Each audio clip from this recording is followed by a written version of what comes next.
à remporter. Bonjour. Bonjour. Vous avez donc remporté le premier prix et le prix du public. À vos côtés, Brigitte Perruca, bonjour. Bonjour. Vous êtes la directrice de communication du CNRS. Alors déjà, la première question est pour vous. C'est né d'où ce concours ? Alors, ce n'est pas les Français qui l'ont inventé, ce sont les Québécois qui sont eux-mêmes inspirés des Australiens. Mais ce sont les Québécois quand même qui l'ont fait grandir, ce concours. Et après tractation avec nos amis québécois, on a décidé de rentrer dans le jeu, d'abord très timidement, avec une seule université il y a 2 ans. Et cette année, avec plus de 20 universités, dont beaucoup plus, parce que, comme vous le savez peut-être, les universités sont en train de se regrouper en France en ce moment. Et on avait quand même un candidat par région. C'était quoi le but ? Je devrais dire une candidate, parce qu'on avait beaucoup de candidates. C'était quoi le but ? Alors, le but d'abord, c'est de faire connaître aux Français les scientifiques, les sujets de science. Ça, c'est le premier but. Et de susciter un peu des vocations. Pardon ? Susciter quelques vocations. Et susciter des vocations. Deuxièmement, le deuxième but, moins apparent, mais bien réel quand même, c'est de faire connaître le doctorat. Le doctorat, c'est 8 ans d'études. C'est un énorme engagement pour des jeunes comme Marie-Charlotte, comme d'autres. Il y en a 65 000 en France, doctorants. Et donc, c'est de faire connaître ce diplôme et tout ce qu'il est capable d'apporter à notre pays. Ça fait déjà 2 grands buts. Et puis ensuite, il y a des buts plus personnels. On va en parler. Alors, Marie-Charlotte, votre thèse, accrochez-vous, ça porte sur, je cite, le rôle des protéines LIN15A et rétinoblastome dans la reprogrammation cellulaire directe in vivo chez C. elegans, c'est ça à peu près le titre ?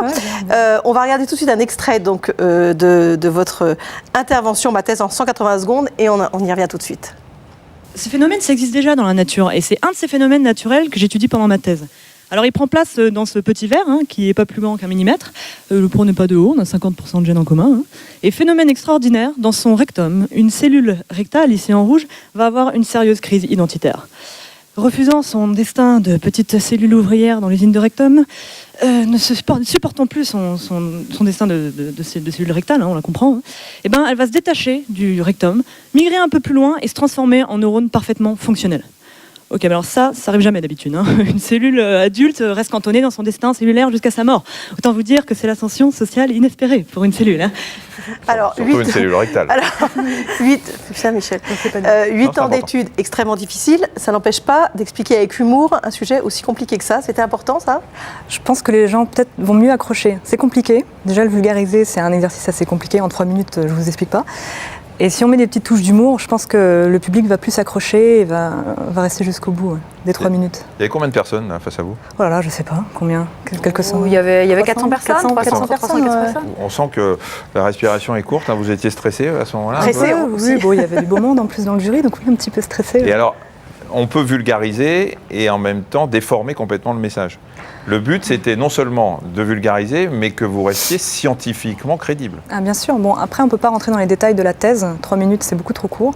Mais c'est vrai que la vulgarisation, si on vulgarise trop, ça ne veut plus rien dire. Mais si on ne vulgarise pas, les gens ne comprennent pas. Donc l'exercice est vraiment difficile. Et donc le jury cherchait à savoir si c'était aussi crédible au public ou pas ? Non ? Je pense qu'à ce degré de spécialisation, il n'y avait personne dans le jury qui était capable de dire si elle disait une bêtise ou pas. Mais vous avez raison, vous avez tout à fait raison. Je veux dire, pour que ce concours, ma thèse en 180 secondes, soit crédible, il faut en effet que le message scientifique soit parfaitement juste. C'est pas du tout un exercice auquel les thésards sont habitués, parce qu'en général, ils sont effectivement dans leur monde de sciences extrêmement complexe. Ça a été accueilli comment, cette démarche ? Il y en a beaucoup qui ont adhéré. Non, parmi les thésards. Alors, parmi les thésards, on a eu plutôt un flot de candidats, et je disais 2 candidates. Alors bon, on peut en tirer plein de conclusions. Nous, ça nous a fait réfléchir. Est-ce que c'était une tribune pour les jeunes femmes qu'on n'offre pas habituellement ? Est-ce que les garçons trouvaient ça pas assez sérieux, parce que Marie-Charlotte pourrait vous le dire, il y a beaucoup de pression dans les laboratoires aujourd'hui, et 1 minute de consacrer à autre chose que sa thèse et à son travail avec son directeur de laboratoire, ça peut être mal vu. Donc ça a été plutôt bien accueilli, mais comme toujours, il y a eu des critiques. Qu'est-ce que c'est que ça ? Est-ce qu'on n'est pas encore en train de se vendre à des choses voilà. Alors justement, Marie-Charlotte, d'abord, vous avez accepté pourquoi ? Et est-ce que ça vous a demandé beaucoup de travail ? Alors pourquoi ? Parce que déjà, j'ai toujours été intéressée par la vulgarisation scientifique. C'est des émissions comme la vôtre ou C'est pas sorcier qui m'ont donné le goût de la science. Donc maintenant que j'étais actrice de la recherche, c'était super de le faire à mon tour. J'aimais bien le format, 3 minutes, essayer de parler aux gens, aux profanes de mon sujet. Et est-ce que ça a été un long travail? Pas spécialement, parce que j'ai quand même un sujet qui se prête pas mal à la blague et j'avais déjà l'habitude d'en parler. Oui, sur le papier au départ, c'était pas évident, mais... Ouais. Mais donc ça va, c'était écrire, voir si ça tient en 3 minutes et puis ensuite se lancer, quoi. On pourra peut-être lui proposer de participer au casting du magazine de la santé quand on recherche des chroniqueurs de temps en temps. Mais absolument. Ça vous dit de vulgariser. Tiens, d'ailleurs, à quoi ça sert vos travaux là? Votre thèse, elle est très sympa, on n'a pas compris le titre.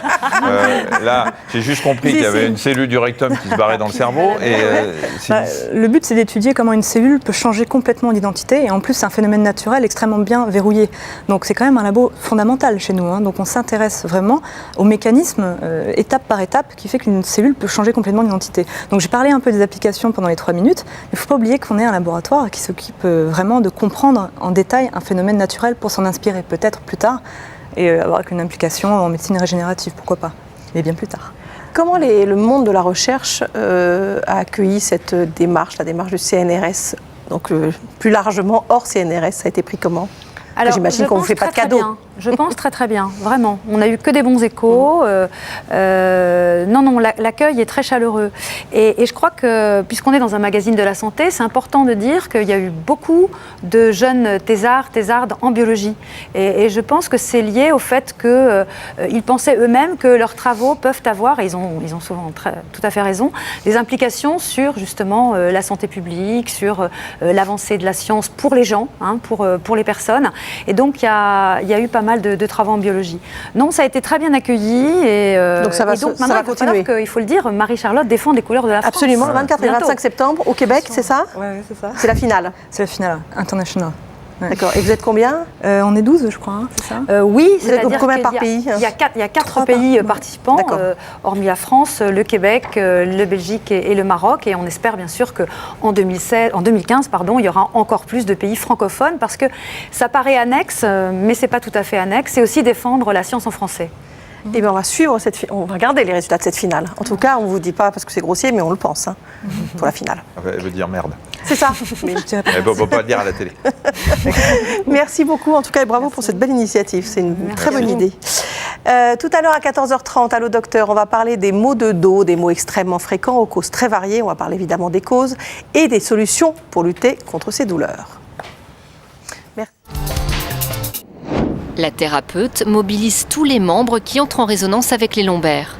Elle agit sur ce qu'on appelle les fascias, un système de membranes qui recouvre nos muscles, nos os et nos viscères. Le système facial, c'est un tissu qui se trouve sous la peau, qui aurait des vertus contractiles et qui potentialiserait l'action musculaire, c'est-à-dire qu'il est beaucoup plus facile à appréhender dans l'eau que sur table. Au fil de la séance, la jambe droite de Clément retrouve une position normale. L'ostéopathe poursuit son travail en remontant vers le bassin et les lombaires.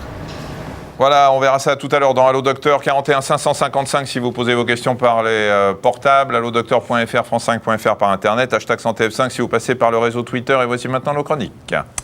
Avec Laurent Cohen, neurologue, on va parler de fluence verbale. Bonjour Laurent. Bonjour. Je disais que ça avait un lien avec les animaux de Farah, c'est pas faux. Oui, ça a un lien étroit avec les animaux. Voilà, parce que Michel me prenait pour une gourde comme d'habitude, mais bon. Farah. Non, Marina. Si. Le mot est peut-être un peu fort. On rappelle que vous êtes vétérinaire, biologiste et éthologue. Vous intéressez à la santé, au comportement animal. Et nouvelle chronique cette année, puisque vous allez nous parler de la sexualité de nos amis les bêtes. Et la nature a de l'imagination, c'est le moins qu'on puisse dire, quand il s'agit de reproduction. Absolument, parce que dans la nature, on ne s'encombre pas l'esprit avec les questions de moralité. Toutes les pratiques sexuelles et tous les modes de reproduction sont possibles, parce que derrière cette plurisexualité animale, en fait, c'est la vie qui cherche par tous les moyens à émerger, même là où ça paraît à première vue totalement impossible. Et je vous propose de voir un exemple assez curieux, celui d'une espèce de lézard qui ne vit que dans le sud des États-Unis et au Mexique. Alors c'est une espèce de lézard qu'on surnomme les fouettes-queues. Les fouettes-queues. Oui, les fouettes-queues. C'était papa sur maman. Alors voilà, à votre avis... Les lézards en levrette.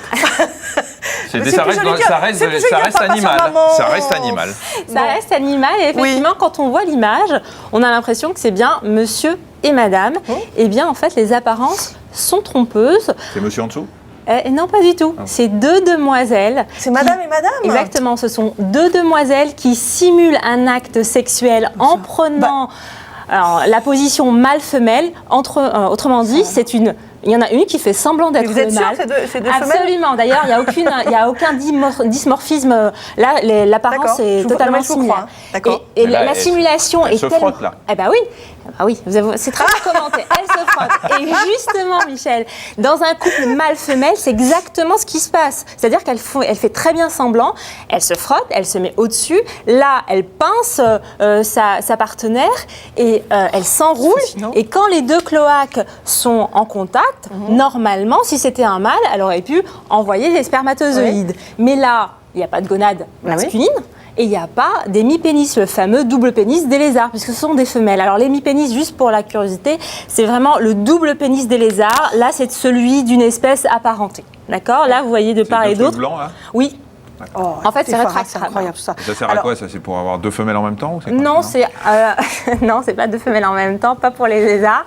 C'est un Excusez-le. C'est un à la fois. Alors pourtant, les lézards qu'on a vus tout à l'heure, ils se reproduisent toujours, l'espèce survit toujours. Et comment c'est possible? C'est une espèce où tous les individus sont sans exception des femelles. Les mâles ont disparu. Voilà.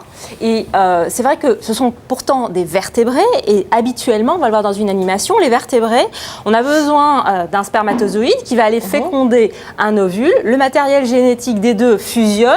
Après, la cellule se multiplie pour avoir des embryons. Et bien, chez cette espèce de lézard, en fait, seul l'intérieur de l'ovule, le matériel génétique de la maman, va se dupliquer. Les cellules vont se reproduire et donner des petits. Autrement dit, les petits vont ressembler génétiquement à leur maman, ça va être forcément des femelles dans cette espèce-là. C'est une forme de clonage naturel qu'on appelle scientifiquement la parthénogénèse. Parthénose pour vierge et génèse pour naissance. Et ces petits vont pouvoir se reproduire de la même façon que leur maman. Mais si elles n'ont pas besoin du monsieur, pourquoi elles font semblant qu'il y en ait un? C'est vraiment une question très compliquée. Et la réponse... Heureusement qu'elle a mis les deux dernières syllabes, là. Parce que là, j'étais inquiet. Bon.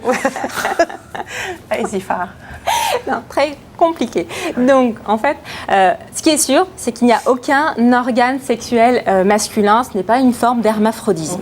Ils sont allés regarder au niveau des ovaires. L'activité ovarienne de la femelle qui fait semblant d'être le mâle, eh bien, est une activité qui est beaucoup plus faible. Les ovules sont peu nombreux et de toute petite taille. Alors que la femelle qui va avoir des petits, elle a une activité extrêmement forte. Son taux d'hormones est plus élevé. Elle va avoir des ovules plus nombreux et bien sûr beaucoup plus d'embryons. On pense que ce jeu de rôle mâle-femelle permet d'avoir en fait une super ovulation pour avoir plus d'embryons. Mais attention, dans les conditions de laboratoire, une femelle seule peut, sans pseudo-copulation, avoir des petits. Quand même. Peut-être qu'il y a du plaisir, selon. C'est possible. Mais quand même, ça améliorerait quand même le comportement, le rendement final. Mais est-ce qu'il y a autre chose ou pas? Parce que c'est quand même, quand on voit ces